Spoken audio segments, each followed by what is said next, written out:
김지의 돌직구쇼에 오신 여러분 반갑습니다. 김지희입니다. 저는 오늘 채널A 1층 광장 사옥 앞에 나와 있습니다. 코로나19 확산 여파가 쉽게 잦아들지 않고 있는 가운데 군산시장이 코로나19 검사를 기다리던 시민에게 욕설을 해서 지금 논란이 일고 있습니다. 야, 이 젊은 X야, 어디서 뚫린 입이라고 함부로 XX를 해 라는 발언이었습니다. 심한 욕설인데 군산시장은 왜 시민에게 욕설을 한 걸까요? 잠시 후에 이 이야기 나눠보겠습니다. 저는 비가 오나 눈이 오나 매일 아침 여러분을 기다리겠습니다. 김지의 돌직구쇼 지금 라이브로 시작합니다. 잠깐만요.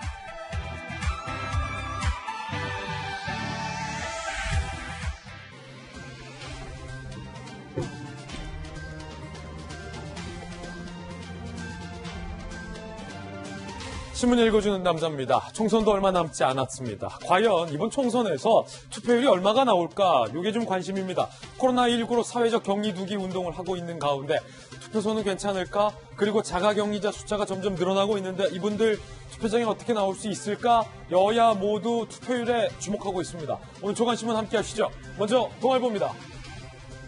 양당이 예측하고 있는 지역구 목표 의석수는 동일합니다.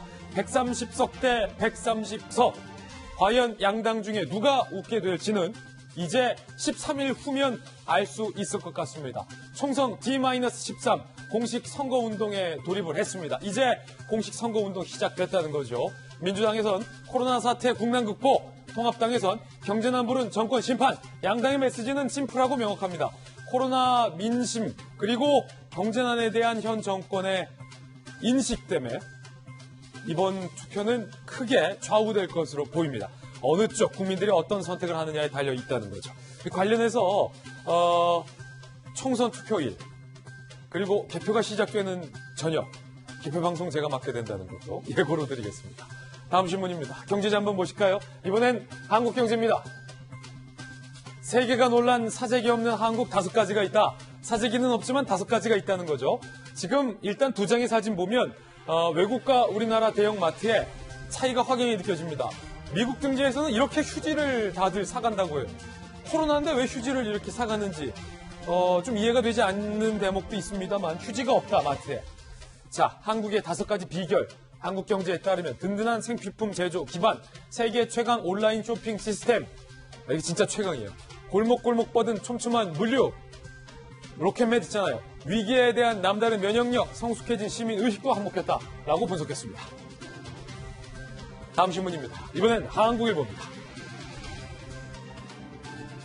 한국일보는 색다른 관점에서 소득 하위 70%에게 주어진다는 재난지원금에 대해 썼습니다. 소득 역전 논란. 이게 무슨 말이냐면 4인 가구 월 소득은 정부에서 지급한다는 기준에 따르면 712만 원 정도 됩니다. 가구가 4명이니까. 전체 가구 중에 소득은 24.7%에 해당합니다. 그런데 이 4인 가구가 재난지원금을 받게 되면 월 소득이 812만 원으로 올라가게 되죠. 그랬을 때 이 재난지원금을 받고 나서 전체 소득 수준의 비율이 상위 16.2%로 껑충 올라간다라는 겁니다. 이게 무슨 말이냐면 1, 2만 원 때문에 재난지원금을 못 받는 가구들이 이번에 상당할 것으로 보이는데 1, 2만 원 때문에 지원금을 못 받았는데 이분들은 오히려 소득이 하위 비율로 주저앉게 된다라는 소득 역전 상황이 발생한다라고 한국일보는 취재해서 썼습니다. 다음 신문입니다. 이번엔 조선일보입니다. 공항에서 입국자 의무 격리하게 됐다라는 첫날에 기자가 르포를 했는데 곳곳이 혼선이었다. 일부 입국자는 KTX역에서 일반 승객과 뒤섞여서 식사를 하기도 했고요. 그리고 자가용 탄다고 상당수의 해외에서 입국한 사람들이 자가격리 권고인데도 불구하고 차 타고 어디로 사라졌더라라는 얘기들 잠시 후에 상세히 전해드리겠습니다. 2주 지나면 해외에서 들어오는 자가격리자는 10만 명에 무려 달합니다.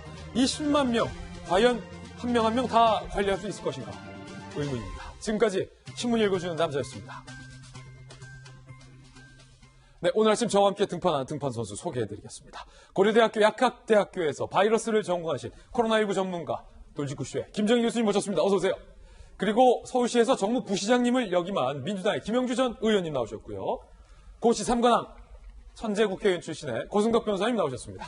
그리고 경제전문방송 앵커 출신 한양대학교의 장희영 교수님과 날카로운 칼럼니스트이자 기생충 박사님, 서민 교수님 모셨습니다. 어서 오세요. 네, 이분들 모시고 살펴볼 오늘의 키워드도 3가지 준비했습니다. 먼저 첫 번째 키워드는 참정권입니다. 자가격리되는 사람들 과연 투표할 수 있을까? 이들의 참정권은 과연 어떻게 되는 걸까? 잠시 후 짚어보고요. 두 번째 키워드는 스타트. 공식 선거운동 이제 스타트. 선거 유세 차량도 보이고 선거 유세송도 들리고 율동하는 사람들도 이제 볼 수 있다는 겁니다. 양당의 핵심 주자들은 과연 어떤 모습이었을까? 잠시 후에 살펴보시죠. 세 번째 키워드는 카피입니다. 요즘 카피추가 인기라는데 그건 아니고 민주당의 위성정당이 공약을 카피했다는 논란이 제기됐습니다. 이것 포함한 총선 논란들 모아봤습니다. 김재도 직구쇼 오늘의 톱뉴스로 문을 열겠습니다.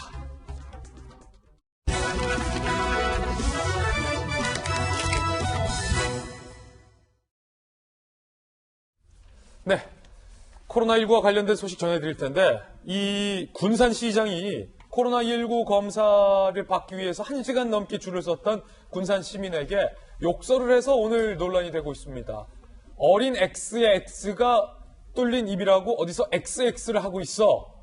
X가 많아서 도대체 무슨 말을 했는지 이해가 안 되실 분도 있을 것 같은데 잠시 후에 그 이야기 상세하게 전해드리겠습니다. 톱뉴스 주제입니다. 200만 K-팝 스타는 만우절이라고 농담을 했는데 그것도 지금 논란이 되고 있고 이것도 잠시 후에 전해드리겠습니다. 우리 정부가 입장을 명확히 했습니다. 해외에서 입국되는 분들은 모두 자가격리 의무자다. 이를 위반했을 때는 엄한 처벌에 취해줄 수 있다라고 경고를 했는데 과연 잘 지켜졌을까요? 첫날의 풍경 영상으로 만나보시죠.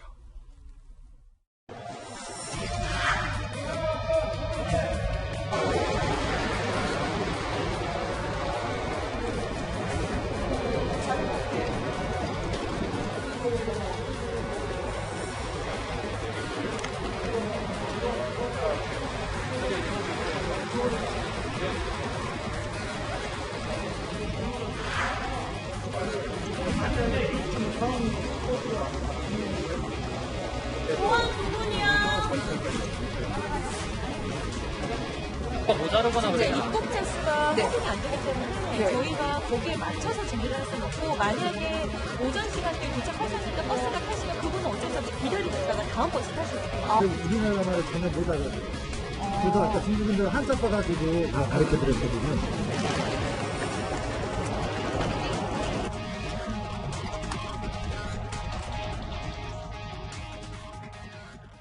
첫날이었는데 이곳저곳에서 좀 혼선이 있었던 것 같아요. 특히 해외에서 입국했는데 KTX에서 일반 승객들과 섞여서 함께 식사를 하면서 곳곳을 활보하는 일까지 드러났습니다. 만약에 이분이 확진자라면 같이 식사하시던 분들 다 위험한 겁니다.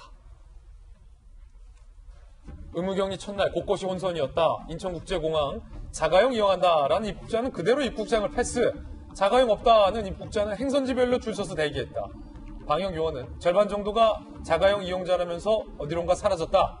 실제로 자가용 이용하는지는 확인이 안 된다. 그럼 이거 뭐 어떻게 하자는 거예요? 뭐 의무 자가격리 한다는 거예요? 어떻게 한다는 겁니까?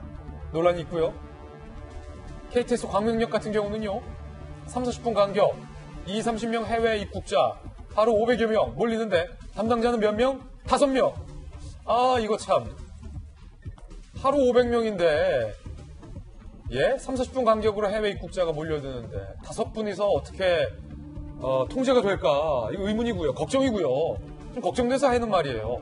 광명역 관계자, 정부가 입국자 줄 거라고 했는데 20분 간격으로 밀려드니 감당이 안 된다. 광명역 관계자도 황당하다는 겁니다. 당황했어요. 입국자 일부는 일반 승객과 뒤섞여서 식사하면서 곳곳을 활보했다라고 기자가 봤습니다. 김정기 교수님, 이러면 안 되잖아요. 특히 KTX역 같은 경우에서는 해외에서 들어온 입국자가 코로나19 증상이 없다 하더라도 확진 판정받는 사례가 지금 곳곳에서 나오고 있기 때문에 일반 승객과 뒤섞여서 식사를 하고 500명이 막 섞여 있는데 담당자 5명이고 이러면 좀 위험하지 않습니까? 어떻습니까?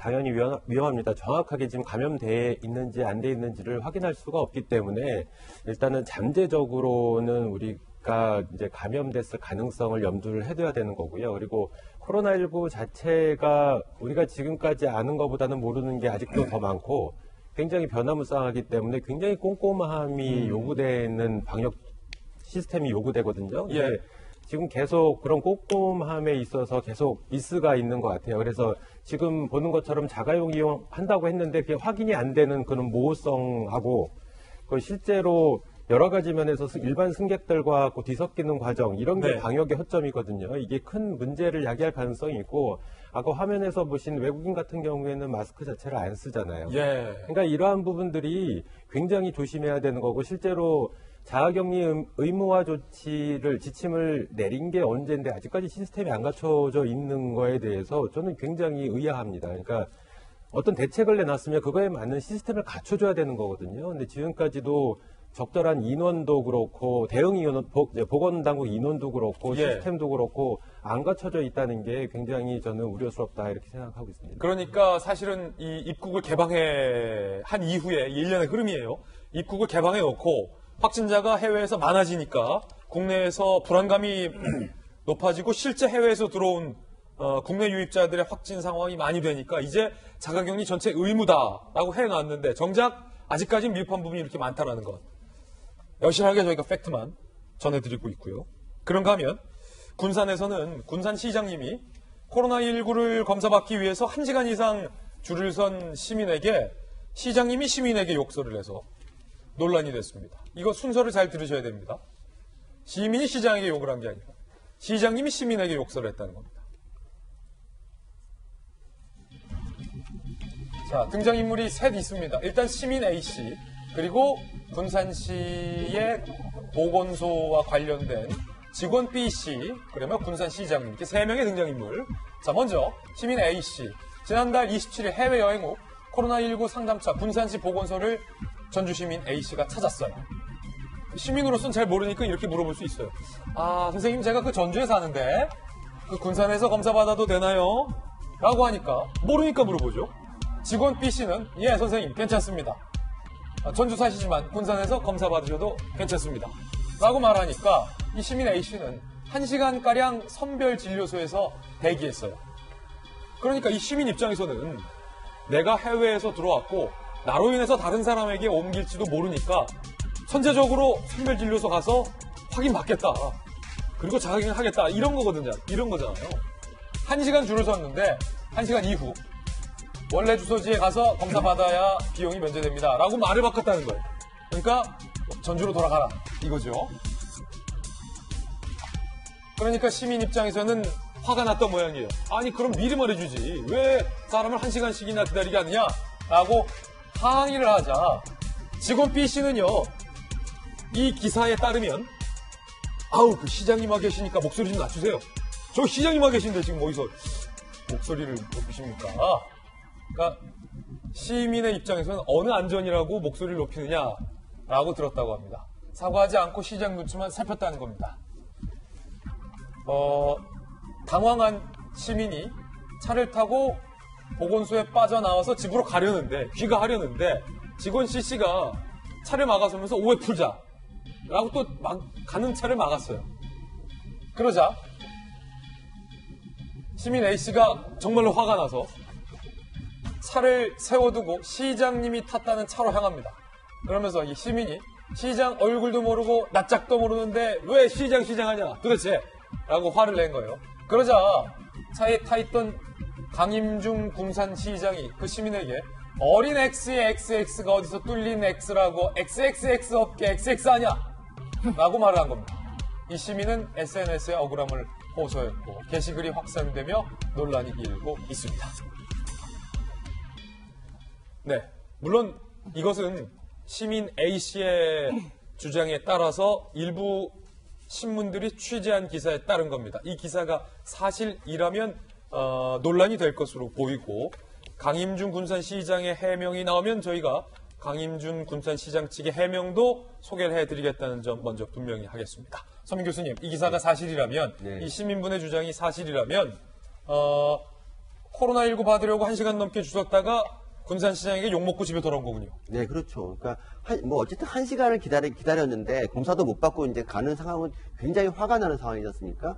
근데 그런데도 불구하고 저런 대접을 받았다면 더 화가 나죠. 근데 저는 이해가 안 가는 게 그 직원분 있지 않습니까? 그 예. 직원분이 굉장히 시장의 눈치를 살피는데 여기 시장님 와 계시는데 어디서 목소리를 그러니까 높이냐. 원래 우리 공무원들은 원래 그러니까 우리 국민을 모시는 그런 사람이지 시장 뭐 자기 상급자를 모시는 게 아니거든요. 그러니까 근데 그분이 그냥 검사도 안 받고 결국에 가는 가게 방치한 것도 굉장히 잘못됐지만 거기서 나중에 이제 거기서 나중에 시장님한테 또 달려가고 그랬지 않습니까? 그 직원을 달래다 말고 시장한테 이제 달려가고 그랬는데 그 직원으로서 그 시민으로부터 열받을 수밖에 없어요. 근데 거기서 이제 시장이 좀 약간 더 잘못한 게 뭐냐면 저 같으면 아유 왜 이러십니까 하고 이제 더 달래주니까 우리 아래 직원이 실수했다라고 달래주면 그 사람의 마음이 풀렸을 텐데 시장이 오히려 욕을 했어요. 예. 근데 거기서 더 웃기는 건 이제 원래 사람은 위기 때 원래 인간성이 나오거든요. 예. 근데 그 시장은 평소 시민 알기를 되게 좀 낮게 봤다. 그러니까 자기가 군림한다고 생각을 했던 것 같아요. 그리고 우리나라에서 제일 문제가 이거지 않습니까? 나이 가지고 따지는 거. 그럼 나이가 많으면 좀 더 대우해주고 어리면 무시해도 됩니까? 예. 이거야말로 저는 우리나라의 근본적인 문화의 문제점이라고 생각합니다. 강 시장이 네. 해명을 했군요. 사과를 했어요. 강 시장과 보건소 직원은 시민에게 직접 사과했고 강 시장은 이렇게 얘기했습니다. 쉬지 못하고 일을 하고 있는 보건소 직원들에게 함부로 대하는 것 같아 화가 나 순간 감정을 억제하지 못하고 욕을 하게 됐다라고 사과를 했는데 아니 저는 장희영 교수님 예. 잘못했다고 본인이 인정한 거잖아요. 그리고 시민이 직원에게 함부로 한 대목이 아니었던 거잖아요. 그럼 본인이 오해를 한 건데 사과하면서 꼭 이런 구차한 해명을 올려야 할까? 그러니까 이거 조금만 제가 바꾸면 지금 이 피해를 당했다고 주장하는 그분이 본인의 SNS에 올린 글이에요. 예. 제가 그걸 쭉 봤는데 처음에 막 실랑이가 있었잖아요. 받을 수 있다 없다 이러다가 이제 안 된다 그러니까 화가 나서 이 사람이 더 이상 말싸움하기 싫어서 가려고 자기 차를 타고 주차장에서 나오는데 예. 보건소 직원이 달려와서 잠깐만요 오해 풀려고 막은 거예요.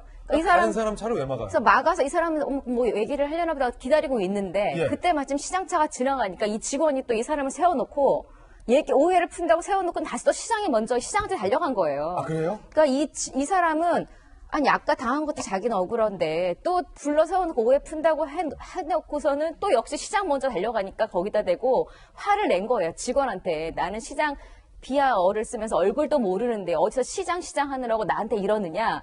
그걸 시장이 보고 우리 직원한테 저 사람 막말하네? 이런 식으로 이제 그 사람한테 뭐라고 한 거예요. 예. 그러니까 전후사정 하나도 모르고 시장이 이렇게 자기 직원한테 이야기하는 것만 보고 화를 낸 건데 이 상황을 사실은 모르겠어요. 이 당하신 이분 입장에서는 물론 이분의 일반적인 이야기입니다만 이분 입장에서는 여기서 보고서 직원한테 이렇게 화가 난 거를 항의도 못하니 이렇게 될 수도 있고 항의 한마디 했다가 심지어는 더 높은 시장님한테까지 또 두 번은 자기는 지금 당했다라는 이런 억울함이 있는 것 같아요. 예. 그래서 지금 이분에 대해서 팩트는 그렇지만 제가 볼 때는 시장님이 직원을 아끼는 마음 요것만 본다면 상당히 미담입니다만 자기 시의 시민이 아니더라도 어쨌거나 간에 이런 공공적인 일을 하고 있는데 민간인이 공공일을 하고 있는 사람에게 항의를 하고 있는 모습이 다소 언행이 거칠었건 어쨌든 간에 전후 사정을 듣고 서로 달래고 봉합을 하는 게 사실 시장의 위치인 것이지 그렇지. 그 한 장면을 보고 왜 우리 직원한테 함부로 하느냐라고 항의도 아니고 심지어 이런 막말을 XXXXX 이렇게만 표현되는 말을 했다라는 것 자체는 너무나 적절치 않았죠. 아니 100번 양보해서 지금 팩트는 예, 다 나왔고 예. 강인 시장도 사과를 했으니까 이거에 근거해서 토크를 하자면 100번 양보해서 강 시장의 해명대로 권순덕 변호사님 네. 저 사람이 우리 고생하는 직원한테 막대하네 라고 오해를 했다고 가정을 합시다고요. 네. 그렇다고 시장이 시민한테 했던 그 말을 다시 한번 보면 그러니까요. 야 이 어린 XXX가 뚫린 X라고 어디서 XX를 XX 하냐. 지금 이 방송을 보신 분은 그 시장이 무슨 말을 했대 싶을 거예요. 우리가 방송에 소개하지 못하는 X를 이렇게 XX하게 하니까.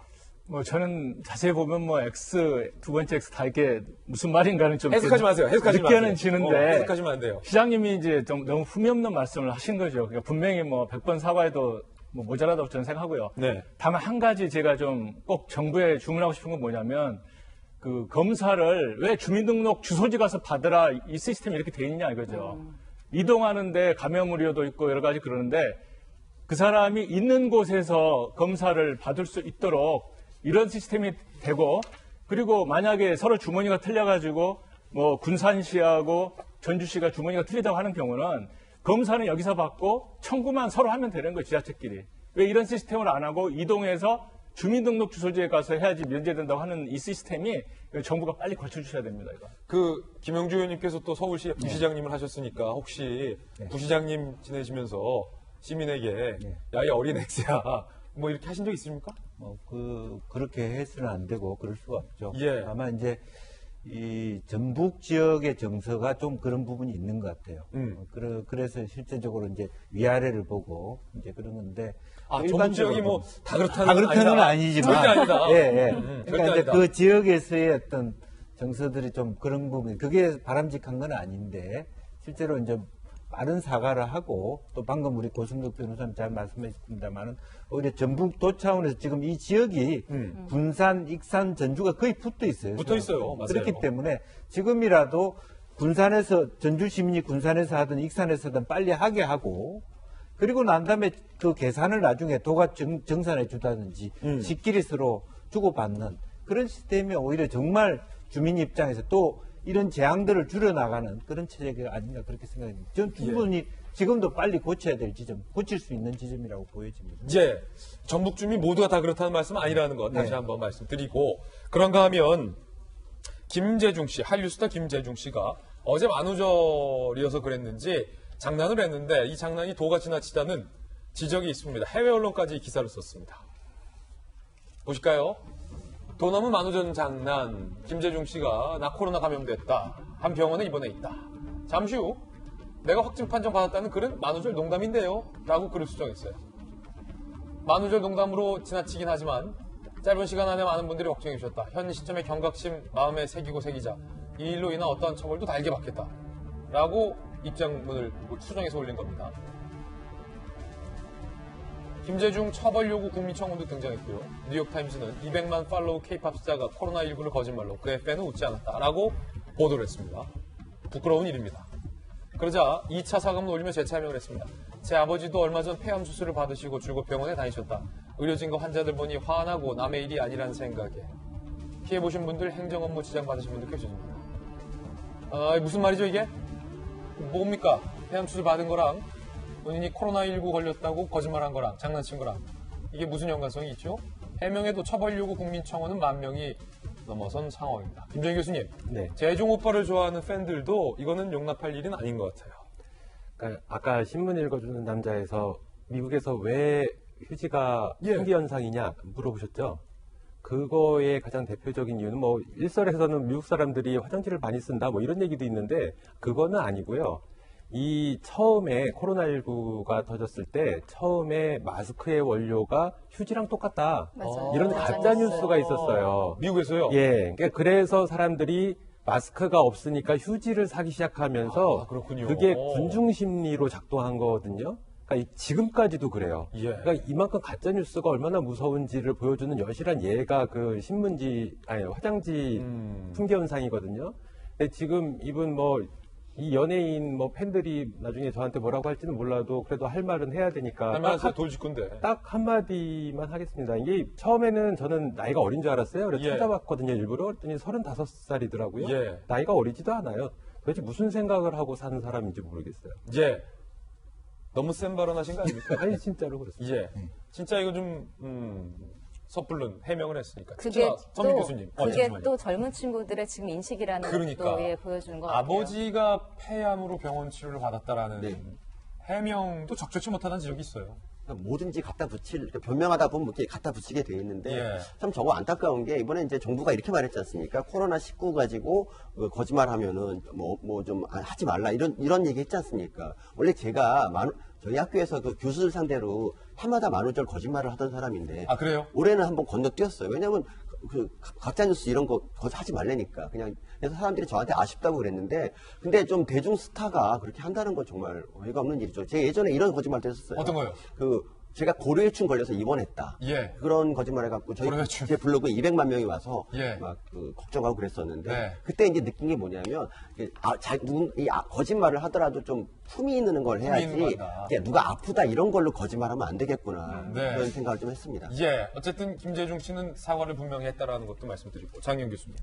그러니까 제가 앞서 말씀드린 대로 저는 이 사건 어제 보면서 이게 코로나19 걸렸다 안 걸렸다 이게 사실 지금 어떤 국민들에게는 사실 대부분의 국민들에게는 엄청난 뉴스인데 본인들은 이게 우스개, 유머, 해학 이런 식으로 생각한다라는 게 저는 그게 지금 그 클럽에 젊은 아이들이 몰리고 나는 괜찮아라고 PC방에 몰리고 이런 것들이 좀 다 일맥 같은 거라고 저는 생각이 들거든요. 그러다 보니까 저게 자신들은 농담이라고 생각을 한 거잖아요. 근데 이미 사망자가 나오고 있고 관련된 사람들이 얼마나 불안에 떨고 있고 이런 것들을 본다면 그 공감 능력이라는 게 젊은 층과 지금 일반적인 대중들과는 굉장히 차이가 있다라는 걸 좀 보여주는 것 같고 예전에 왜 젊은 유튜버들이 막 그 코로나 안 걸렸는데 지하철 역사에서 코로나 걸렸다라고 난리치고 이거 유튜브에 자랑 삼아 올리고 이런 것들도 있었잖아요. 그게 우리는 경악스러웠지만 그들에게는 코로나19는 그냥 뭐 해악거리 뭐 이렇게 볼 수도 있다라는 생각이 들었어요. 지금 저 부분은 아마 김재중 씨 입장에서는 하고 나서 내가 이렇게 보니까 나도 예전에 우리 가족 중에 아픈 사람이 있을 때 주변에 힘든 사람들 봤는데 내가 미처 그 생각 못했다는 해명일 수는 있습니다만 어리지도 않은 나이에 지금 김정인 교수님 말씀대로 너무나 큰 실언을 했다입니다. 예. 그런가 하면 오늘 해외에서 입국하는 해외 입국자는 사실상 투표가 불가능하다는 얘기도 나왔습니다. 2주간 오늘부터 10만 명의 격리자들은 투표를 할 수 없다라는 얘기가 되는 건데 이 부분 어떻게 될 건지 해법은 없는 건지 이야기 나눠보죠. 오늘부터 해외 입국자는 투표 불가인가? 격리 10만 명 어쩌나? 2주 자가격리 의무화 됐죠. 오늘 2일 해외에서 들어오는 분들은 15일까지 집에서 외출 금지. 이 논리대로라면 투표하러 못 간다. 우편으로 하는 거소 투표는 확진자만 신청이 가능하고 이미 신청 기한도 종료. 국내 자가격리자 2주간 예상 입국자 계산해보면 10만 명 안팎은 국내에 있지만 투표를 할 수가 없다라는 얘기가 되고요. 더군다나 자가격리 조치에 불응하는 사람은 징역형도 가능하다라는 강한 어떤 처벌의 의사도 나왔기 때문에 왜 나왔습니까? 투표하러 왔는데요. 안 된다는 거예요, 해명이. 검찰, 의도적으로 격리 조치를 불응할 경우 검역법 위반죄 등으로 구속 수사하도록 일선검찰청이 지시했다. 구속한다는 거예요, 구속. 잡아간다는 겁니다. 근데 만약 잡아갈 때도 검찰도 좀 조심해야 될 것 같아요. 밀접해서 잡아가면 감염될 수도 있으니까 마스크 꼭 하고 검사들도. 전국 격리조치 위반 수사 45명, 기소 의견 검찰 송치 6명, 수사 진행 중 39명. 오늘 5일부터 자가격리 조치 시, 위반 시 1년 이하 징역 또는 1,000만 원 이하의 벌금이다. 라고 굉장히 규칙이 강해졌다라는 겁니다. 일단은 두 가지 가치가 좀 충돌하는데 김영주 의원님. 이 참정권이란 건 정말로 소중한 거잖아요. 특히 이번 선거는 그 어느 때보다 중요한 의미를 갖고 있기 때문에 내 한 표를 소중한 한 표를 행사해야 되고 실제로 뭐 지난 선거 같은 경우는 뭐 100몇 표 차이로 당락이 뒤바뀌었던 격전지도 많았잖아요. 10만 명에 달하는 예상되는 이 표들 다 그러면 사표되는 건가요? 아마 아쉽지만 이제 그렇게 될 가능성이 많고 그렇군요. 제일 제가 아쉽게 생각했던 것은 거소투표 신청이라고 하는 것을 좀 확진자에게만 한정했다는 거고 그것 또한 홍보가 좀 미진했던 것 같습니다. 이미 3월 28일 날로 그 신청도 마감이 된 상태라서 해외에 계신 분들 특히 재동포 중에 실제로 이제 17만 정도의 재동포 유권자들 중에 지금 현재 공간이 일을 할 수 없어서 폐쇄돼 가지고 한 9만 1,500명 정도만 투표할 수 있다는 것도 한계가 되는 거고요. 20대 국회를 기준으로 보면 우리 유권자 수가 4,200만 명 정도 됩니다. 네, 실제적으로 지금 해외 입국자들이 총 한 10만 명 정도의 투표를 못한다는 것은 상당히 아주 촘촘하게 격돌하는 수도권에서의 당락을 말하면 결정하는 주요 변수가 될 수 있다는 측면에서 굉장히 그렇군요. 아쉽게 생각하는 부분입니다. 사실은 지난번 남양주의 특정 지역 같은 경우는 200표 안팎 차이로 당락이 좀 뒤바뀌었던 일도 있었고 그렇습니다. 10만 표면 엄청 많은 거잖아요. 네. 물론 이 10만 표가 한 지역은 아니지만 네, 그렇습니다. 그리고 한편으로는 이게 이제 투표율이 전반적으로도 좀 저조할 가능성인데다가 특히 이제 어떤 면에서는 이 해외 계에서 들어오시는 분들이 주로 30, 40대라고 봤을 때 이게 어떤 그 세대별 투표 지향까지 계산해 보면 상당히 또 전혀 다르게 유의미한 다른 어떤 뭐 경향도 분석해 볼 수 있지 않겠나 생각이 듭니다. 김정희 교수님, 네. 이제 이 표가 아까운데 그럼에도 불구하고 이런 불가피한 것을 감수하는 이유가 그만큼 자가격리, 특히 해외에서 들어오는 분들의 자가격리는 엄격해야 한다라는 말이잖아요. 검찰이 바로 잡아가라. 구속수사 지시했다는 거예요. 윤석열 검찰총장 발. 조치 적절한 조치로 보이시죠? 방역적인 측면에서는 맞다라고 봅니다. 물론 참정권 굉장히 소중한 국민들의 권리인 건 맞습니다. 근데 지금 상황이 굉장히 그만큼 위중하다는 얘기고 어떤 방역적인 차원에서 우리나라의 현재 상황하고 그거에 부수적으로 경제적인 파급 효과가 굉장히 클 수가 있기 때문에 현 단계에서는 어쩔 수 없는 조치라고 하는 거를 국민들이 좀 이해를 해주시면 더 좋을 것 같습니다. 이제 그 구속할 때 검사나 경찰도 마스크 꼭 써야죠. 당연히 써야 됩니다. 자가격리자를 구속할 네. 때는 네. 위반한 분들을 네. 옮을 수 있으니까. 네. 근데 아마 구속을 일정 기간 지난 다음에 실행을 하지 않을까. 일단은 자가격리하고 그게 더 맞지 않을까 싶습니다. 일단 구속을 하게 되면 그 구치소 내에서 어떤 감염성이 전파될 가능성이 굉장히 높기 때문에 예. 일단 완치된 다음에 그 다음에 행정적인 처리, 사법적인 처리를 진행하는 게 더 맞지 않을까 이렇게 생각하고 있습니다. 그렇군요. 또 좋은 해법까지 주셨습니다. 김정희 교수님과 함께 이야기 나눠봤습니다. 감사드립니다. 이번엔 저희가 준비한 두 번째 이슈입니다. 이제 진짜 총선이요. 13일밖에 안 남았습니다. 진짜 선택 2020이라는 제목 달아봤고요. 기사 하나 보고 돌아오겠습니다. 무슨 기사냐면 재밌는 기사입니다. 121석이 달린 지역은 바로 이제 수도권입니다. 서울, 경기, 인천. 121석. 어마어마합니다. 이번 선거에서 여야의 승패를 결정할 수 있는 곳은 수도권에서 어떤 당이 더 많이 가져가느냐에 달려있다 해도 과언이 아닐 정도입니다. 과연 이 121석, 양당은 수도권에서의 승리를 목표로 하고 있는데 어떻게 전망이 될까요? 이미찬 기자가 전망해봤습니다. 수도권에는 전체 의석의 40%인 121석이 걸려 있습니다. 지난 20대 총선에서 민주당은 82석을, 통합당의 전신 새누리당은 35석을 얻었습니다. 민주당은 이보다 10석 이상, 통합당은 15석 이상을 얻어 이번 총선을 승리로 이끌겠다는 구상입니다. 수도권 쪽이 좀 여론이 괜찮은 것 같습니다. 적어도 한 10여 석 정도 더 추가할 수 있지 않을까. 50석 내외를 현실적인 목표로 삼고 있습니다. 백중세를 보이고 있는 지역도 상당수 저희가 가져올 수 있다. 최근 여론조사 결과에 따르면 서울은 주요 격전지에서 민주당이 우세를 보이고 있습니다. 종로에선 이낙연 민주당 후보가 황교안 통합당 후보를 앞서고 있습니다. 연세대 동문회의 6번째 리턴 매치인 서대문 갑에선 우상호 민주당 후보가 앞서고 있고, 판사 대결로 주목받은 동작을은 이수진 민주당 후보가 나경원 통합당 후보를 앞섰습니다. 반면 강남갑은 태구민 통합당 후보가 김성곤 민주당 후보를 앞섰습니다. 민병두 의원의 탈당으로 3자 구도가 된 동대문을은 혼전 양상을 보였고, 청와대 대변인 출신과 전 서울시장이 맞붙은 광진을도 오차범위 내 접전을 벌이고 있습니다. 경기도에서도 민주당 우세 지역이 많습니다. 성남 중원에선 윤영찬 민주당 후보가 신상진 통합당 후보를 앞서고 있습니다. 의정부갑은 문희상 국회의장의 아들 문석균 씨가 무소속으로 출마했지만 오영환 민주당 후보가 우세합니다. 심상정 정의당 대표는 3파전 구도 속에 민주당 문명순 후보와 접전을 벌이고 있습니다. 인천 동구 미추홀을은 통합당을 탈당한 무소속 윤상현 후보가 앞서고 있습니다. 채널A 뉴스 이미찬입니다. 121곳의 수도권에 대한 여론조사 결과도 한번 보셨습니다만 이 여론조사야 언제든지 바뀔 수 있고 특히 응답률이 10% 미만 어떤 여론조사는 3% 이렇기 때문에 크게 3%짜리 응답률의 여론조사 결과는 의미를 두지 않으셔도 될 것 같습니다. 그리고 현재 그 여론조사에 따르더라도 무당층의 비율이 상당히 높기 때문에 이 무당층의 민심이 투표날 어디로 쏟아질지에 따라서 결과는 언제든지 바뀔 수 있다는 거고, 다만 이 여론조사들에서 한 가지 유의미하게 볼 것은 이번이 굉장히 혼전 양상이다. 그러니까 수도권의 주요 지역도 다 격전지다. 지금 누가 이겨도 어색하지 않고 누가 져도 어색하지 않을 정도의 혼전 양상인 곳이 상당히 많습니다. 김영준. 네, 그렇습니다. 이제 그 의미는 실제로 이게 이제 문재인 정부의 3년차 중간평가의 선거라는 의미에서의 여당이 주장하는 것에 대한 부분, 경제가 쉽지 않다, 어렵다라고 하는 부분들이 야당이 가질 수 있는 소구력이라고 할 수 있고, 네.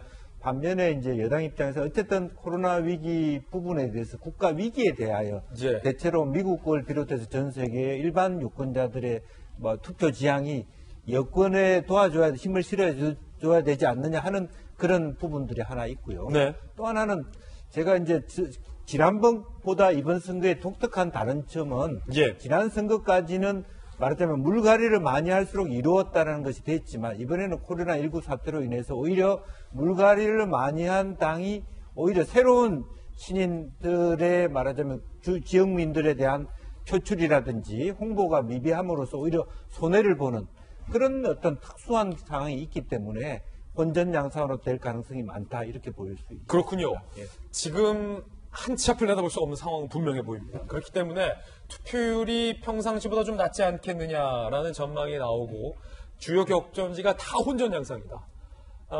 한두 표 차이. 과장해서 말하자면 100표 안팎 차이에서 누가 이기고 누가 지고 그런 결과들이 모였을 때 과연 어떤 결과가 나올지가 다만 이제 상당히 초미하죠. 이번에 지난번하고 좀 차이는 지난번에는 사실은 양당 모두에 대해 실정나는 특히 뭐 옥새파동도 있고 민주당도 있었고 그래서 어떤 제3의 선택에 대한 지향들이 많았다면 네. 이번에는 그 제3의 선택한 정당들이 계속 이렇게 잘라지고 제대로 주민들의 어떤 의지를 바탕 담아 넘지를 못함으로 인해서 양당의 양극화 현상이 뚜렷하게 나타날 것이다. 예. 따라서 선거가 막판으로 갈수록 군소정당이라든지 어떤 중도정당의 입지가 줄어들 것이다. 뭐 그런 부분들은 우리가 예상할 수 있을 것 같습니다. 그렇군요. 상당히 혼전 양상이다라는 겁니다. 그리고 이 공식 선거운동도 개시가 됐습니다. 첫 공식 선거운동, 특히 종로에서 이낙연 후보와 황교안 후보, 사실은 양당의 대표 주자들, 대선 간판 주자들이 먼저 나와서 지금 붙는 종로 매치, 풍경은 어땠는지 직접 저희가 다녀왔습니다.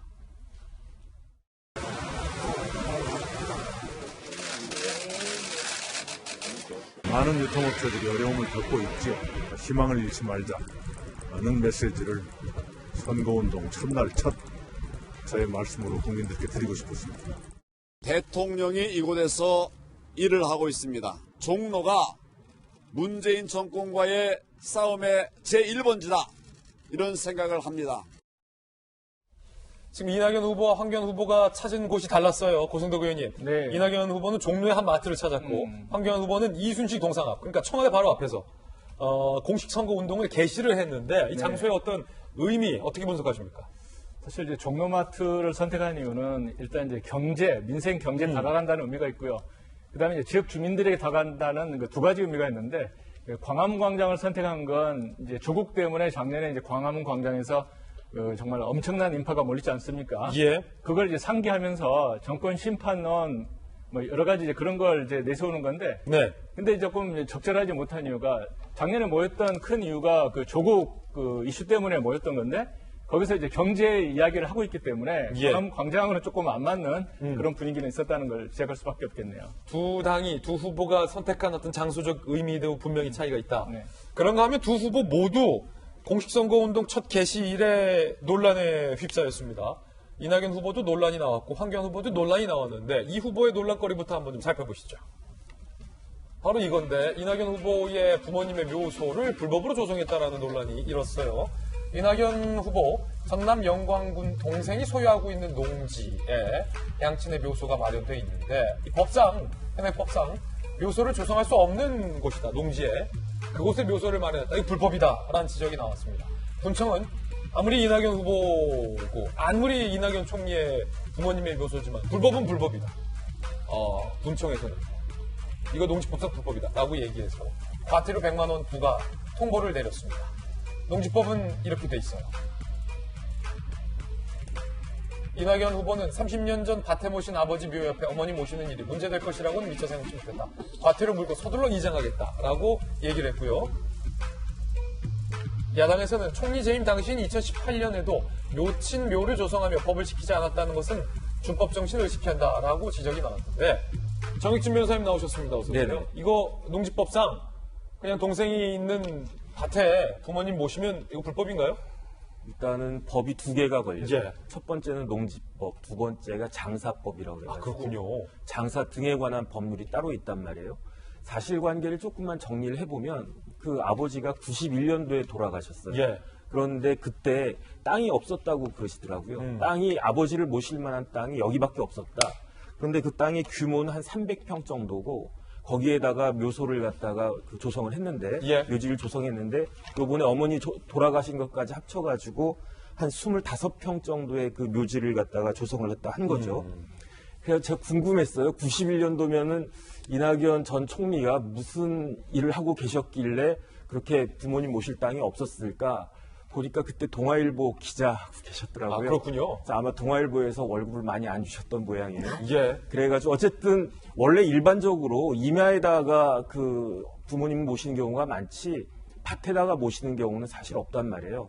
근데 우리나라가 지금 많이 산업화가 됐지만 기본적으로는 농업국가, 그 다음에 농자 천하지 대본 이런 말도 있고 하기 때문에 농지를 건드린 것에 대한 그 처벌이 굉장히 엄격합니다. 그렇군요. 그래서 농지를 논이나 밭을 다른 용도로 이렇게 임의로 전용한 경우에는 굉장히 강한 그 처벌을 하도록 되어 있는데 5년 이하 징역이나 땅값에 해당하는 벌금을 병과도 할 수 있게 되어 있어요. 징역도 살고 벌금도 하고. 예.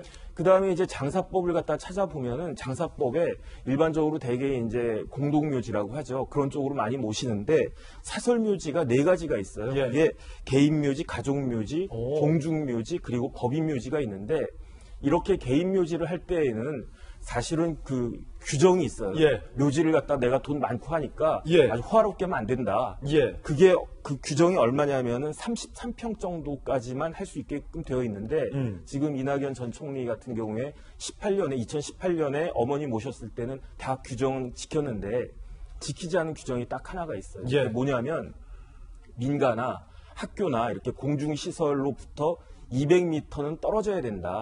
왜냐하면 이제 사람들 막 왔다 갔다 하는데 묘지가 있으면 좀 그러니까.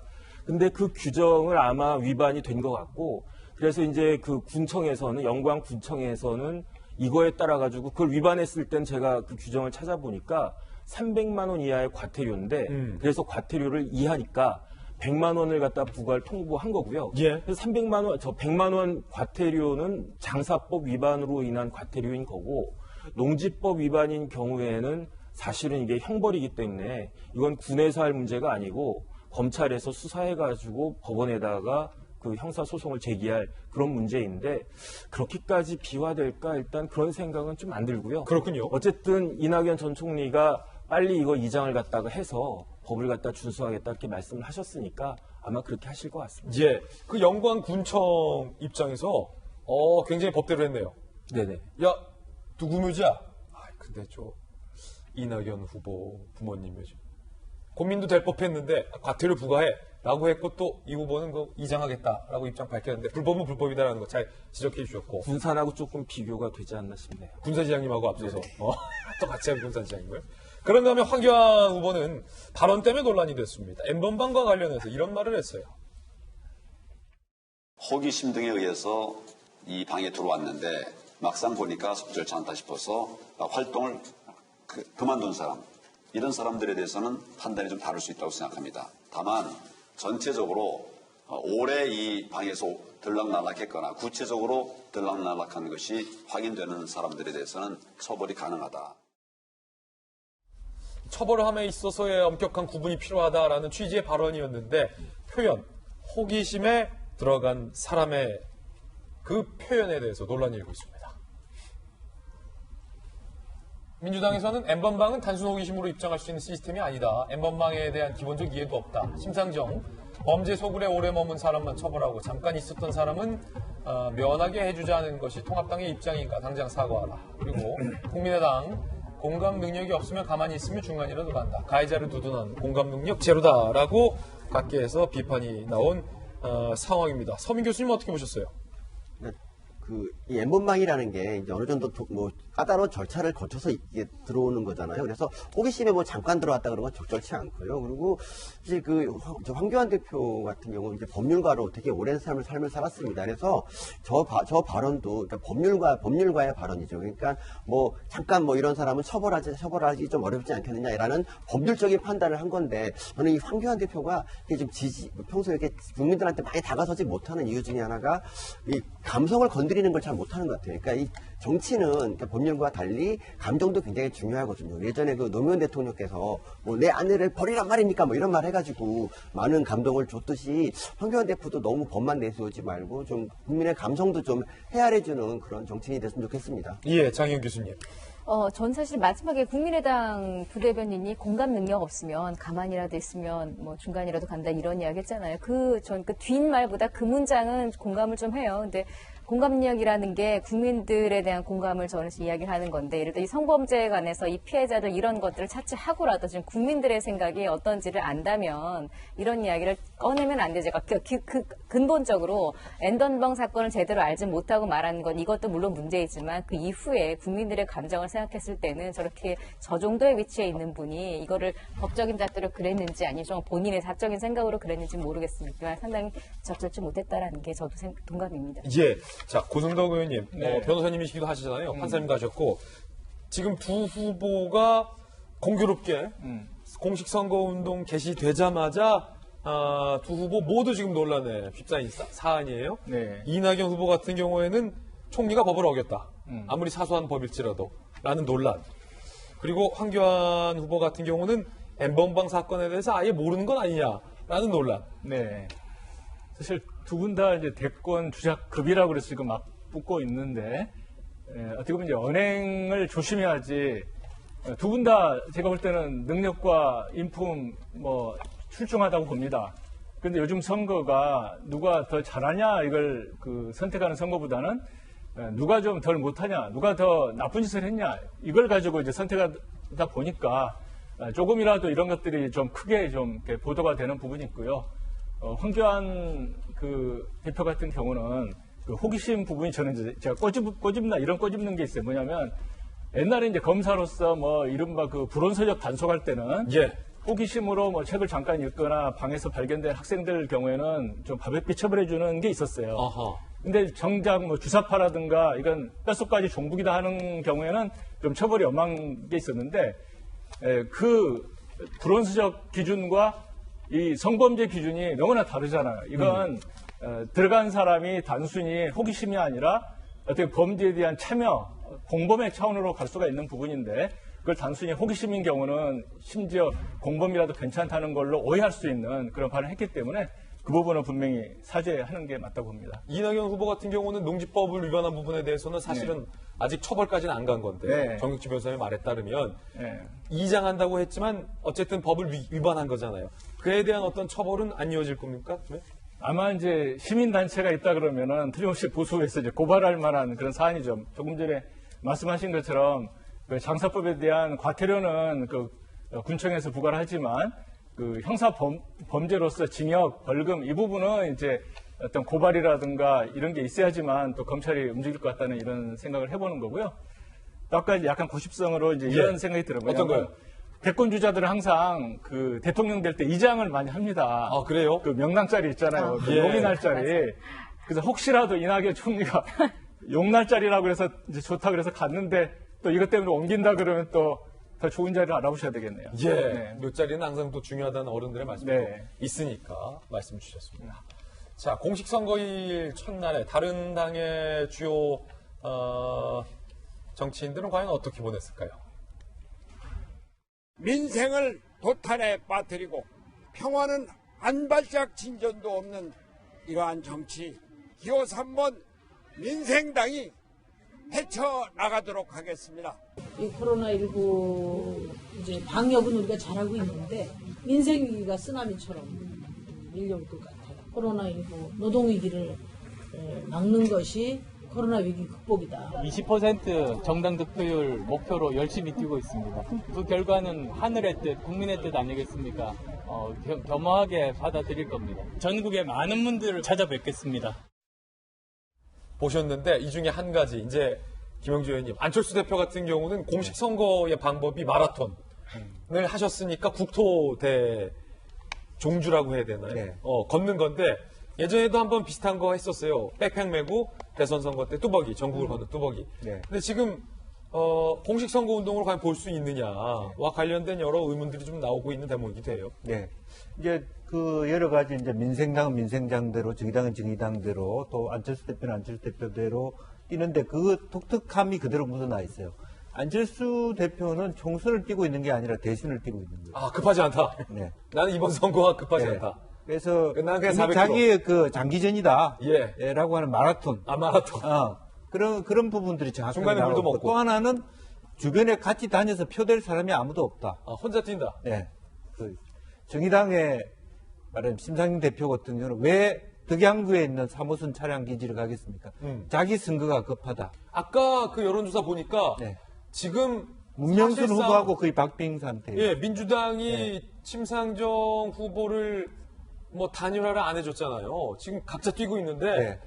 자칫하다간 심상정 후보가 당선되지 못할 상황도 아까 여론조사 보니까 그렇습니다. 상상이 될 수 있는 상황이에요. 예, 처음에 우리가 사실은 일산, 고양 이쪽이 지난번에 뭐 아파트 문제나 그런 어떤 개발 문제로 이래서 상당히 주민들이 화가 많이 났다라고 했습니다만 실제로 뚜껑을 열어보니까 그렇지 않고 의외로 더불어민주당 후보가 나름 선전을 하고 있는 접전이에요, 모습들이 접전이에요. 예. 예, 그래서 떨어질 수도 있고 붙을 수도 오차 있고. 범위 내에 있기 때문에 이 사실은 경우에 따라서는 나중에 심상정 후보가 위치가 어떻게 될지 모르는 상태이기 때문에 노동자 편이라는 측면도 있습니다만 어쨌든 덕양구에 있는 고양시의 지축기지를 갔다는 거고요.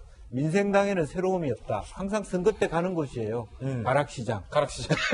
저도 많이 갔었습니다. 가락시장. 딱 선거 첫날 밤 12시에 가는 곳이 그곳입니다. 예. 가락시장 왜 갑니까? 예. 아니 거기는 밤 12시에 전국에서 물건이 들어오기 때문에 그때 도매상들이 실제로 일을 하고 있거든요. 그렇군요. 그래서 밤 12시에 사람들이 모일 수 있는 곳을 우리가 보통 선거 때 하나로 마트나 아니면 가락시장이나 이렇게 찾아가죠. 또 옛날에는 정말 코로나가 아니었으면 떡볶이 먹는 말하자면 신당동에 갈 수도 있고 그렇게 이제 많은 동대문 쇼핑몰에 갈 수 있습니다만 지금 현재 코로나19 사태로 해서 우리가 갈 수 있는 많은 대중이 운집할 수 있는 곳이 극히 없어요. 그렇기 때문에 그 지역을 찾을 수밖에 없다는 것입니다. 예. 예고로 미리 말씀드리면 이제 투표일 밤 8시 30분부터 제가 이제 또 개표 방송 진행을 맡았다는 것 많은 시청 부탁드리고 그 다음 날은 또 우리 또 돌직구쇼 출연진들과 함께 선거 결과를 바로 그 다음 날 아침에 저희가 따끈따끈하게 보도해드리겠다는 것도 또 한번 예고성으로 말씀드리면서 세 번째 주제를 공개합니다. 제목을 현충원에만 가면이라고 제목을 달아봤는데 다양한 이야기들 오늘 준비를 했습니다. 청와대 출신, 특히 민정비서관 출신의 김영배 후보가 여론조사, 그러니까 지역의 여론조사를 조작했다는 논란에 휩싸였습니다. 청와대 출신 후보라서 더욱더 논란인 거고, 그리고 민정비서관 출신이라서 더욱더 논란인 겁니다. 함께 보시죠. 분명 이 부분과 관련돼서는 명백히 좀 진실과 관련돼서 규명이 돼야 될 것 같은데 검찰은 어제 경선 부정 의혹과 관련돼서 민주당의 김영배 후보의 사무실을 압수수색했습니다. 대표적인 친노 친문 인사인데 이것만 들으면 또 어떤 일각에서는 야 이거 봐라 검찰이 청와대 출신이라고 압수수색한 거 아니냐라고 공격할 수 있겠습니다만 전혀 아닙니다. 누가 문제 제기를 했냐면 당내에서 경선에 패배한 민주당의 유승희 의원 측이 경선 부정이다라고 의혹 제기를 한 거예요. 유승희 의원 측은요. 김영배 후보 측이 지난 2월 당내 총선 후보 적합도 여론조사 과정에서 다수의 지지자들에게 연령과 나이 그리고 본인이 사는 지역을 거짓말로 응답하라고 지시를 했다라고 같은 민주당의 경선 경쟁자였던 유승희 의원 측이 의혹을 제기한 겁니다. 김 후보와 캠프 관계자, 지지자 200여 명이 포함된 단체 대화방에서 이런 여론조사 조작 논의가 이루어졌다라고 의혹을 제기했고 유승희 의원 측이 고소를 한 거예요. 김영배 후보랑 캠프 관계자 3명을 고소한 겁니다. 다시 말씀드리지만 같은 민주당의 유승희 의원 측에서 고소를 했다. 그래서 압수수색이 이루어졌다는 부분 명확히 말씀드립니다. 자, 이게 바로 그 단체 대화방입니다. 김영배 후보도 직접 들어가 있는 대화방에서 이런 공지글이 올라왔다는 거고 2월 4일부터 이틀간 경선을 위한 여론조사가 진행되던 터였다는 겁니다. 대화 내용 한번 보실까요? 특정 지역은 여론조사가 마감됐으니 정릉, 기름 쪽으로 응답돼야 한다라는 이른바 미션 같은 문자가 내려죠. 그러니까 지지자들한테 거주지를 속이라는 것으로도 해석이 가능하다라고 조선일보는 보도하고 있습니다. 여론조사 연령대 40대, 60대는 완료됐다. 20대, 50대로 전화를 받았다. 라는 메시지도 지금 현재 드러났어요. 공직선거법상 선거 구민의 성별, 연령 등 거짓 응답을 지시하거나 유도하는 것은 안 됩니다. 김영배 후보 측은 경선 결과 불만에 따른 흠집 내기다. 조사에 성실히 임할 것이다. 라고 답을 했는데 이건 뭐 그냥 민주당 내에서 의혹이 제기한 부분이기 때문에 어떤 정치적 이념과는 상관없는 논쟁인 것 같고요. 정의진 변호사님, 팩트대로 법대로만 보자고요. 이거 어떻게 보세요? 일단은 김영배 후보가 저랑 나이가 같아요. 그래요. 그런데 현 정권의 핵심이에요. 왜냐하면 노무현 전 대통령 때 청와대에서 비서관을 했고요. 정책비서관을. 그다음에 현 정권에서는 민정비서관 하기 전에도 정책비서관을 갖다 했어요. 네. 그다음에 이제 성북구청장도 2번이나 했고. 근데 이제 아까 말씀드렸다시피 2월 4일, 5일 이틀 동안에 민주당에서 그 여론조사를 했거든요. 예. 후보 적합도. 그런데 이때 지금 유승희 의원이 고발한 내용에 따르면은 허위 응답을 조작한 정황이 있다는 거죠. 예. 왜 그러냐면은 정원이 정해져 있었대요. 쉽게 말하면은 뭐 20대는 몇 명, 30대는 몇 명, 그 다음에 지역도 뭐 기름동이면 몇 명, 어딘 몇 명. 그러니까 그게 딱 차면은 내가 김 후보를 지지를 갖다가 하는데 그런데 내 나이가 이제 40대, 50대인데 50대는 다 찼다. 그러면 이제 그 지지 의사를 표명 못하는 거 아니겠습니까? 그러니까 그러한 사실을 알고 이제 정보를 미리 입수해가지고 20대, 40대 탔다. 그러면 내가 30대임에도 불구하고 50대라고 속여가지고 김영배 후보를 지지한다. 그래가 그 결과 이제 후보가 됐다 이 이야기인데 사실은 이제 그 공천이라고 하는 게 아까 그 모두의 그 여론조사 결과도 봤지만 공천을 받느냐 못 받느냐에 따라 가지고 지지율의 차이가 엄청나게 클 수 있잖아요. 그렇기 때문에 우리나라 선거법에는 어떻게 되어 있냐면 위계나 사술이나 기타 부정한 방법에 의해서 당내 경선, 정식 선거가 아니고 당내 경선을 방해했을 때에도 형사 처벌을 하도록 되어 있는데 예. 이것도 형량이 만만치가 않아요. 그래요? 5년 이하 징역 1,000만 원 이하 벌금인데 공직선거법입니까? 공직선거법 위반이에요. 예. 그런데 만약에 이제 이 단톡방에 유승희 의원 측에 의해 그 이야기에 의하면은 단톡방에 김영배 후보도 들어가 있다는 거거든요. 예. 그러니까 결론이 어떻게 나냐에 따라 가지고 이게 사실은 당락을 좌우할 수도 있는 당선이 된 다음에도 문제가 될 수 있는 그런 게 되고 근데 전 좀 재미있게 본 게 민주당에서는 가만히 있는데 오히려 더불어시민당에서 굉장히 검찰을 비난하고 있단 말이에요. 그래요? 네네. 더불어시민당에서는 이거는 당내 일이고 집안일인데 왜 제3자인 검찰이 끼어들어가지고 정치검찰 역할을 하느냐. 예. 이렇게 이야기를 하는데 그거는 사실은 적절하지 않고요. 아니, 공직선거법 위반과 관련돼서 당내에서 고소된 것과 관련해서 검찰이 수사를 하는데 네네. 집안일이라고 수사하지 말라. 이 입장을 냈다는 거예요? 그 다음에 이제 집안일이라고 해도 그게 묻힐 수 있는 건데 집안에서 사실은 이제 부모 형제가 이렇게 싸울 수도 있지 않습니까? 그런데 동생이 형을 고발하는 경우도 있단 말이에요. 예. 그냥 넘어갈 수 있는 거를 이렇게 당에서 고발을 갖다 한 것을 제3자인 더불어시민당, 물론 DNA가 같은 거로 판단은 되는데 네. 고발하는 것은 조금 어쨌든 이번 선거에서만 볼 수 있는 아주 독특한 현상이 아닌가 싶습니다. 그렇군요. 지금 고승덕 의원님께서 네. 판사 출신이시니까 드러난 어떤 카톡방을 보면 안암동 20대로 전화를 받았습니다. 네. 라고 응답하는 부분이 있어요. 그러니까 지지자로 보이고 또 누군가 어느 지역은 다 찼다. 라고 하니까 다른 지역으로 응답이 돼야 한다라고 이른바 지령을 내리는 듯한 그런 메시지도 있었는데 네. 자 이제 검찰이 수사를 할 거예요. 이 부분과 관련돼서 유승희 의원 측의 의혹 제기가 있었고 검찰이 수사해서 이런 어떤 증거물로 이제 재판에 회부되지 않겠습니까? 만약에 검찰이 재판하기로 결정을 한다면 그럼 주요 증거가 될 수 있습니까? 공직선거법을 위반했다라는? 예, 일단 뭐 카톡 그 부분은 굉장히 나쁘게 좀 들려요. 그러니까 만약 그것이 실제로 여론조사 실시하는 곳에서 정보를 김경배 후보 측에게 줘가지고 이거 찼으니까 이거 대비하라는 식으로 그 당심을 실어주는 차원의 어떤 그 움직임이 있었다 그러면 사건은 굉장히 커지는 거고요.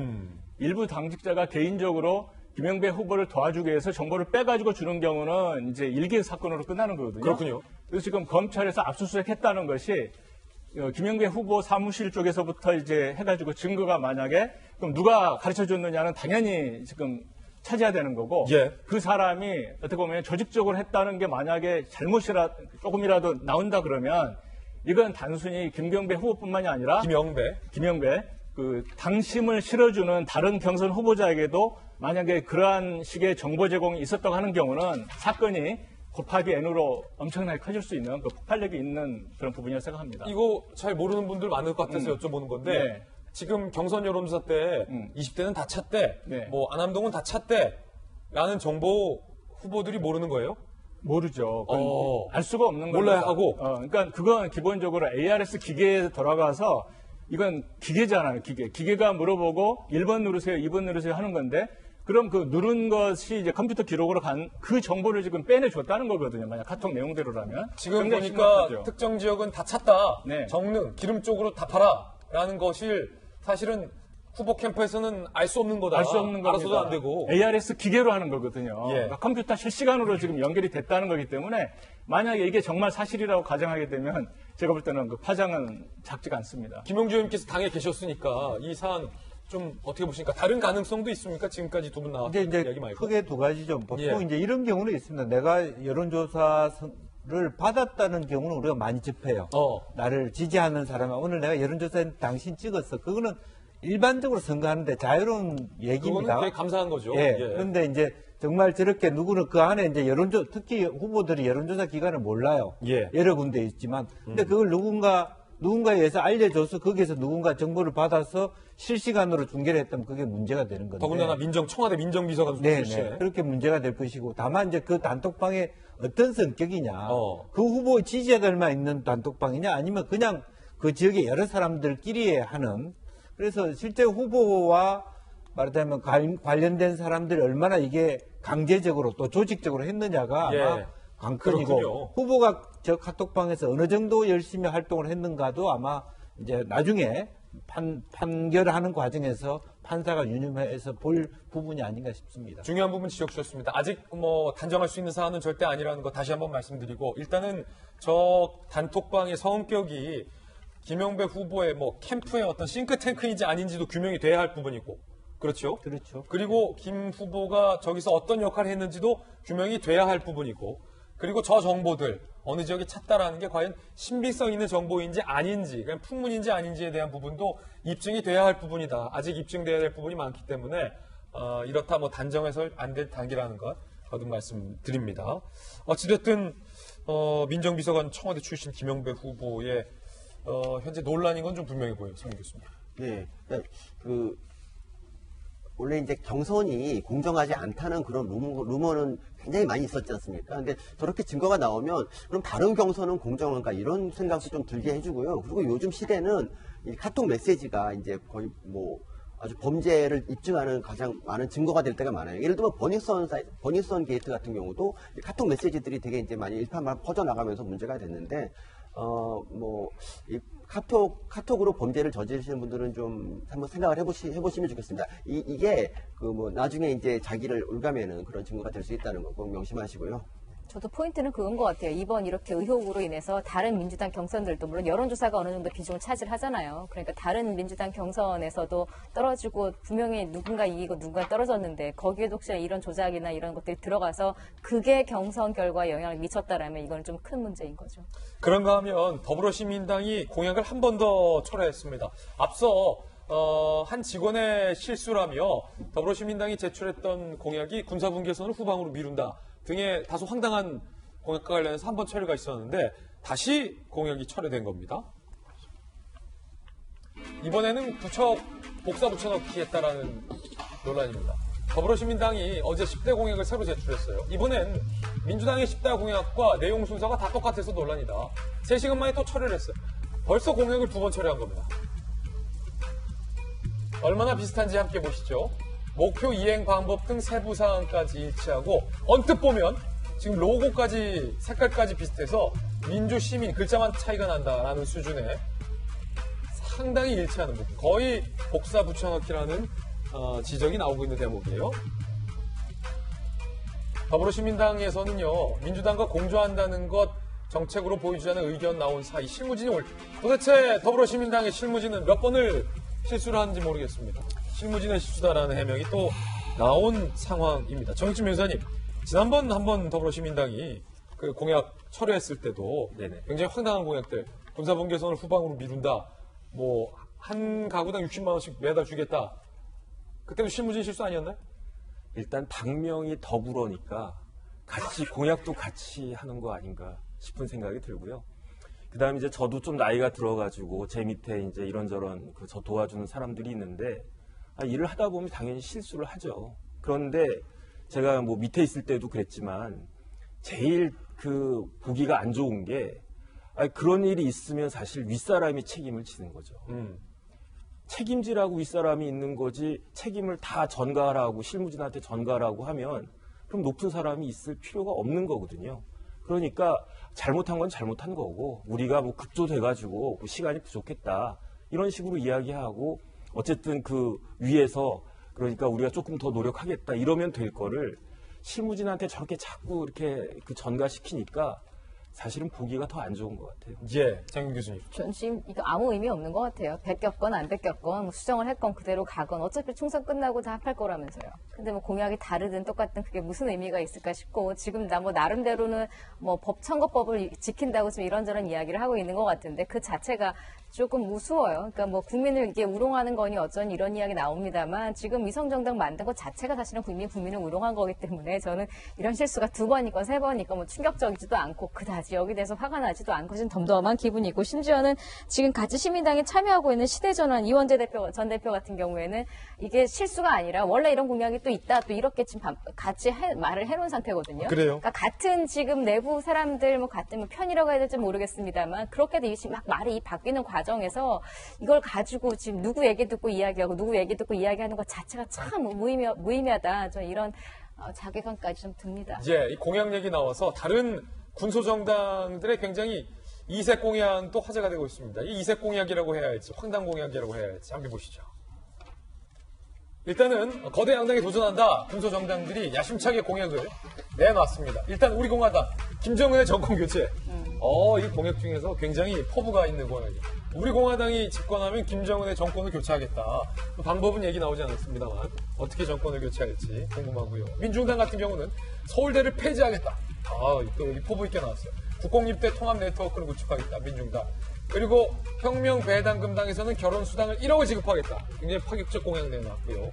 그리고 대한민국당은 150세 건강장수, 새시대 복지천국이라는 공약을 내놓기도 했다라는 것 함께 말씀드립니다. 그런가 하면 임종석 전 비서실장이 이번 선거와 관련돼서는 지금까지 모습을 드러내지 않았는데 고민정 후보를 선거 유세하겠다라고 나섰습니다. 들어보시죠. 오늘 선거 첫날 경진구 오신 이유 그거만 한 번 더 말씀해 주시면. 제일 마음이 가서예요. 제일 마음이 가서. 저는 어쩌면 이곳 광진이 이번 선거에 상당히 상징적인 곳이다 이렇게 생각합니다. 정치활동 재개하시는 거라고 좀 봐도 될까요? 돕는 거죠. 이게 이제 시민분이 찍어서 저희들에게 제보해 주신 영상이라 핸드폰으로 하다 보니까 좀 뭐 이게 끊기고 그거를 이제 고민정 TV에 올려 있는 걸로 저희가 한 겁니다. 시민이 찍은 영상을 고민정 TV에 올려 있는 걸로 저희가 보내드렸다. 그리고 고민정 TV 이 시민이 찍은 게 아니에요? 고민정 TV에서 찍은 거예요? 그럼 잘 찍이지. 고민정 TV에서 잘 찍어야지. 끊기셨군요. 라이브로 찍었다 보니까 좀 끊긴 것 같아요. 자. 지금 이 지역은 서민 교수님 오세훈 후보와 고민정 후보가 맞붙는 그런 지역이고 상당히 격전지고 여기 임종석 전 실장이 지금 등판을 해서 고민정 후보를 확 힘을 실어주는 그런 모양새예요. 네, 뭐 임종석 실장 뭐 도와주면 조금 도움은 되겠는데 저는 이제 그것보다 이 문제를 지적했습니다. 그 임종석 실장은 이제 작년에 그 정계 은퇴를 선언하지 않았습니까? 아, 그래요. 맞아. 정계 은퇴 선언했잖아요. 근데 이것도 일종의 정치가 아닌가 싶고 우리 사회에서 언제부턴가 이 정계 은퇴 선언이 아무런 의미가 없는 그냥 잠깐 내가 쉬는 이런 정도로 생각하는 게 아닌가 싶습니다. 예를 들어 뭐 정봉주 전 의원 같은 경우도 정계 은퇴했다가 뭐 다시 국회의원 하겠다고 좀 하시다가 잘 안 됐는데 어쨌든 그 임종석 실장도 정계 은퇴 선언을 했지만 이분이 진짜로 정계를 완전히 떠날 것이라 생각하는 사람은 별로 없습니다. 그냥 시기를 조율하고 있을 뿐이지. 그래서 뭐 이렇게 얼굴을 비추는 거는 역시 그 정치권과 계속 관계를 맺겠다 뭐 이런 뜻으로 저는 보입니다. 예, 김영주 의원님. 네. 잘 아시잖아요. 두 분 다. 네. 제가 출마했을 때도 임종석, 송영길 저런 분들이 제 지역을 위해서 도와주신다고 왔는데. 그래요? 임종석 추미애 법무장관을 꺾었을 때. 네. 그런데 지금 이제 임종석 여러 군데가 있지만 같이 청와대에 일했다는 측면도 있고 본인이 한양대 출신이고 또 성동구 원래 이제 광진구와 성동구로부터 말하자면 떨어져 나온 구기 때문에 생활권이 비슷합니다. 자기가 이제 성동구 국회의원을 했다는 측면에서 좀 더 본인이 말하자면 효과적인 선거 지원이 가능하다는 측면이 하나 있고 누가 뭐래도 뭐 부인할 수 없는 것은 자기의 정치적 영향력을 계속 가져가겠다라고 하는 뭐 계속 광진에만 있을 것 같지는 않고요.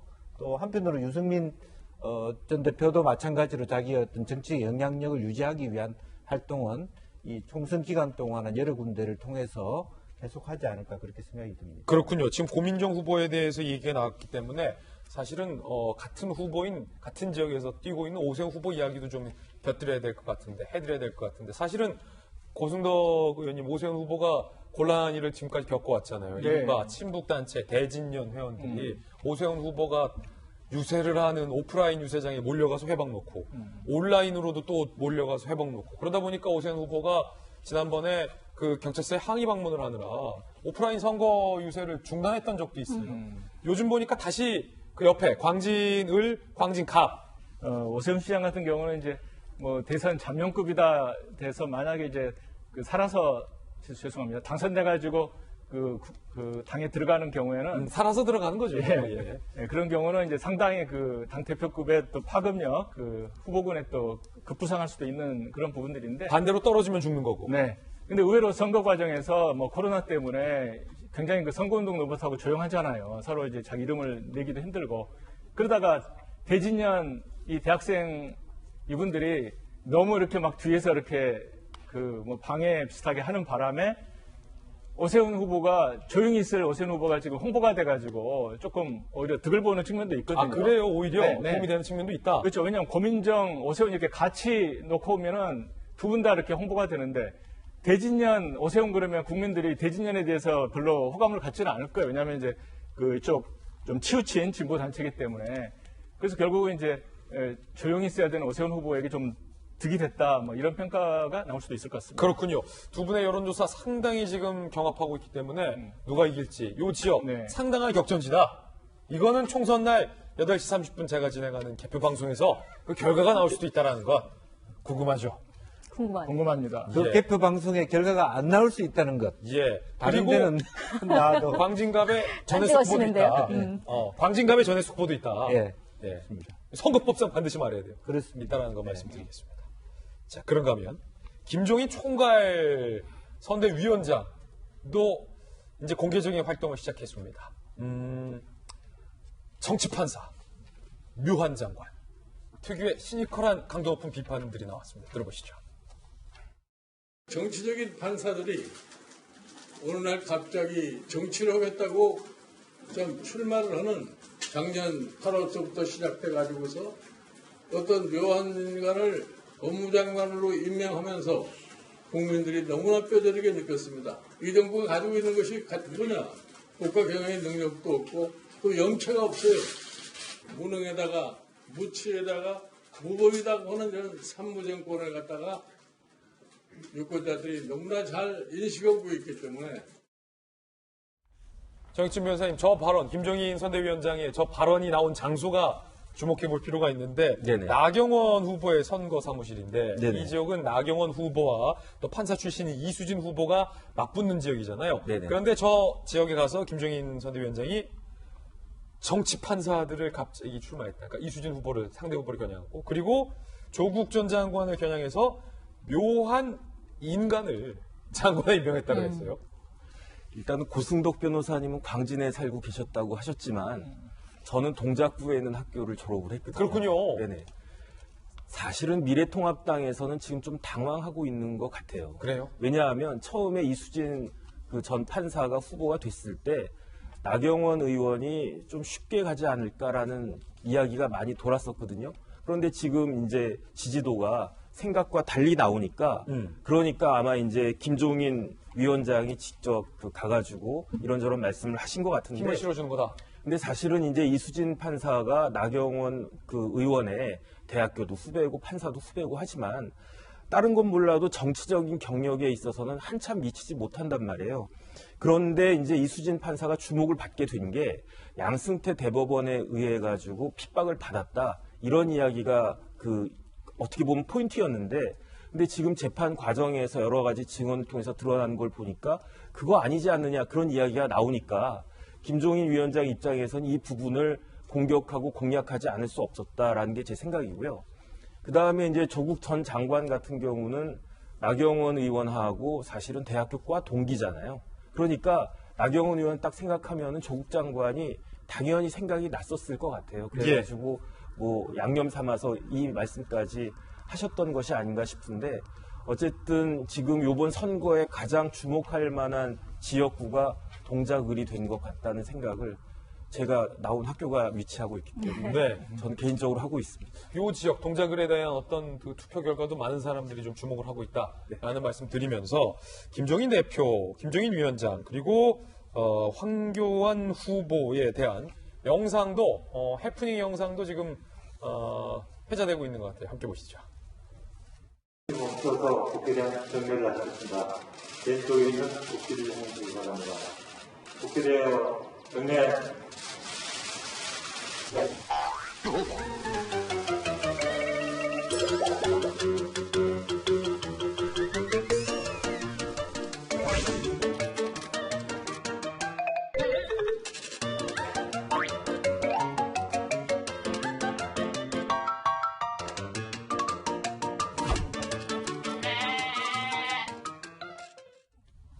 미스테리한 일이 나왔어요.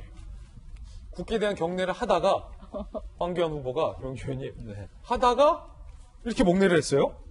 처음부터 목례를 했으면 다른 의미로 갖고 목례를 하시다 보다 했는데 하다가 목례를 한 것, 이 미스테리한 일인데 도대체 왜 그러신 겁니까?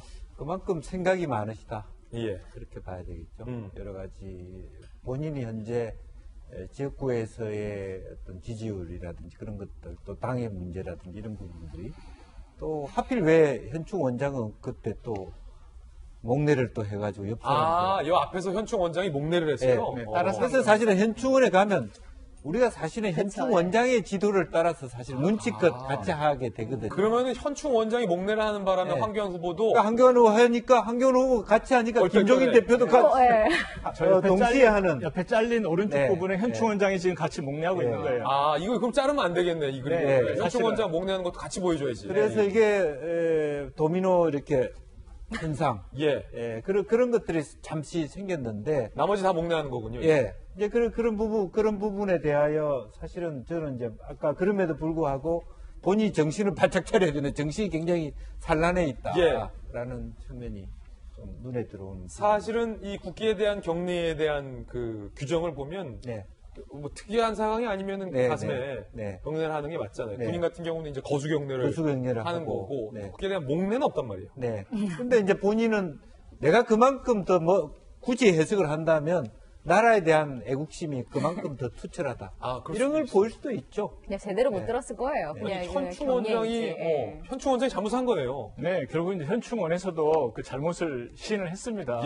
아까 사진을 보게 되면 그 김종인 대표도 얼떨결에 이렇게 하려다가 아니잖아 이렇게 하는 게 나타났거든요. 김종인 대표는 딱 하려다가 우리 목례를 경례지 딱 된 거예요. 더 황당해졌죠. 이래가지고 이렇게 했으니까. 그러니까 결국은 말씀하신 것처럼 현충 원장이 원래 그 의례를 주도하는 건데 그 원장님이 갑자기 이렇게 하니까 이게 뭔가 하고 이렇게 하고 좀 어색한 장면이 제가 볼 때는 어떻게 보면 얼떨결에 일어난 일 같습니다. 예, 국회에 대한 목례였고 김종인 위원장 같은 경우는 장희훈 교수님 그 방명록에 네. 이제 이게 민자가 썼다가 이게 X가 됐어요. 무슨 민일까요, 이게? 그러니까 다들 사람들이 미래통합당이 미인데 왜 민이냐. 하도 민주당이 그전까지 계속 있었으니까. 저도 이제 그런 것 같아요. 얼마나 많이 썼겠어요. 민주당. 그러다가 이제 미래통합당이라는 것 자체가 사실은 새롭기도 하고 뭐 자유한국당이든 뭐 새누리당이든 이런 이름도 또 아닌데다가 그러니까 저는 저건 정말 실수라고 생각이 들고 저 실수를 가지고 막 뭐라고 뭐 비난하거나 아니면 뭐라고 그렇죠. 할 그런 거리도 아니고 정말 이거는 우리가 다 지금 웃을 수밖에 없는 지금 현재 우리나라 예. 정치의 현실이라는 생각이 들고 오히려 저는 김종인 전 대표가 지금 뭐라 그래 선대위원장이라고 해야 되죠? 예, 김종인 위원장. 어제 왜 그 영상으로 뉴스에 나왔던 이런 장면이나 뭐 나경원 의원 찾아했던 했던 말은 이런데 굉장히 김종인스럽다 싶을 정도로 뼈저리게 현 정권을 이렇게 비판하는 단어들을 딱딱딱딱 아주 일목요연하게 썼거든요. 예를 들어 아까 이상한 사람이라고 조국 전 장관을 묘한 인간. 그 묘한 인간이라고 할 때도 이런 사람이 과연 공정을 논할 수 있겠느냐. 이런 사람이 법무부장을 됐을 때 딱 짚은 거다. 이런 이야기 딱 짚었죠. 그다음에 염치도 없고 여기는 국가 경영 능력도 없고 심지어 법도 제대로 지키지 않은 산무라는 것도 굉장히 딱 일목요연하게 중한부한한 게 아니라 산무. 불공정 막 이런 식으로 딱딱딱 한 걸 보면 그리고 정치적인 판사들이 갑자기 정권으로 들어가는 것 자체는 정권 자체가 그러니까 법원 자체를 정권이 먹겠다는 것이다 이런 굉장히 강한 얘기들도 했거든요. 그래서 저는 김종인 선대위원장을 미래통합당에서 영입한 것은 지금 초반부터 굉장히 큰 효과를 내고는 있다. 저는 이런 생각도 들었습니다. 어제 보면서. 예. 저는 아까 김종인 위원장의 그 말 들으면서 그 김종필 옛날 그 전 총리가 생각이 났어요. 예. 그분이 원래 이제 말 같은 거 되게 품격 있게 멋있는 말로 이렇게 많이 하셨는데 김종인 대표도 조금 그런 쪽으로 이제 좀 벤치마킹 하는 게 아닌가 생각이 듭니다. 예. 제가 궁금한 거는 저 잘못 썼으면 현충원 방명록 사람이나 잘못 쓸 수도 있잖아요. 그러면 뜯고 다시 쓰면 안 됩니까? 꼭 이렇게 찍찍하고 이렇게 해야 됩니까? 늘 궁금했어요. 다음 장에 다시 쓰거나. 아니 카메라가 다 찍고 있으니까 찍는 행동이 좀 뭐 하잖아요. 예. 어쩔 수 없이 첫 글자 잘못 썼으면 다시 예를 쓸 수 들어서 있는데. 아무도 없는데 혼자 썼으면 두 번 찢어도 되죠. 그런데 예. 지금 다 카메라 옆에서 다 찍고 있는데 뭘 쓰나 하는데 그걸 또 잘못 썼다고 찢으면 또 앞에 글자가 기억이 안 나고. 예. 제가 또 보니까 이런 게 있는 것 같아요. 왜 저걸 모를 뿐이 아닌데 이렇게 민자를 쓰다 말았을까? 일부러? 자세히 보시면 위에 그 자유민주 국가를 회복하겠습니다라는 거예요. 근데 자유민주라는 말은 원래 그 보수 우파에서 쓰는 말이거든요. 예. 그러니까 원래 김종인 대표가 원래 쓰는 말이 아니에요. 그분은 경제적 민주주의라고 해야 되는데 그동안 이제 민주당에서는 자유민주라는 말을 쉽게 말하면 피하거든요. 그래서 이제 본인이 안 쓰던 말을 쓰다 보니까 거기에 생각이 잠겨가지고 실수가 나왔다. 저는 이렇게 일부러가 아니라 싶습니다. 자유민주라는 말 때문에. 네. 그렇습니다. 저는 먼 미래 한국통합당 그렇게 민자가 그렇게 볼 수도 있다. 네. 다시 한번 말씀드리지만 이 총선과 관련돼서 광진갑 국회의원 후보로는 민주당의 전해숙, 미래통합당의 김병민, 민생당의 임동순, 정의당의 오봉석 후보, 국가혁명배당금당의 이승욱 후보 등 5명이 등록해서 치열한 투표전을 펼치고 있다는 말씀 드립니다. 저희 도지국쇼는 모든 후보들의 선거운동을 최대한 균등하게 전달하기 위해서 각고의 노력을 하고 있는 것 보이시죠, 눈에? 60초 광고 후에 돌아오겠습니다. 잠시 후에 뵙죠. 네, 오늘 저희가 준비한 소식 모두 다 전해드렸습니다. 저희는 내일 아침 9시 15분에 더욱더 풍성한 소식 들고 여러분께 인사드리겠습니다. 지금부터 시작되는 2사말로에서는 오늘 본방에서 못다한 이야기들 집중적으로 펼쳐보겠습니다. 2사말로에도 많이 들어와 주시기 바랍니다. 저희들은 내일 아침에 건강한 모습으로 뵙죠. 오늘 하루는 분명 어제보다 나을 겁니다. 좋은 하루 되십시오. 고맙습니다.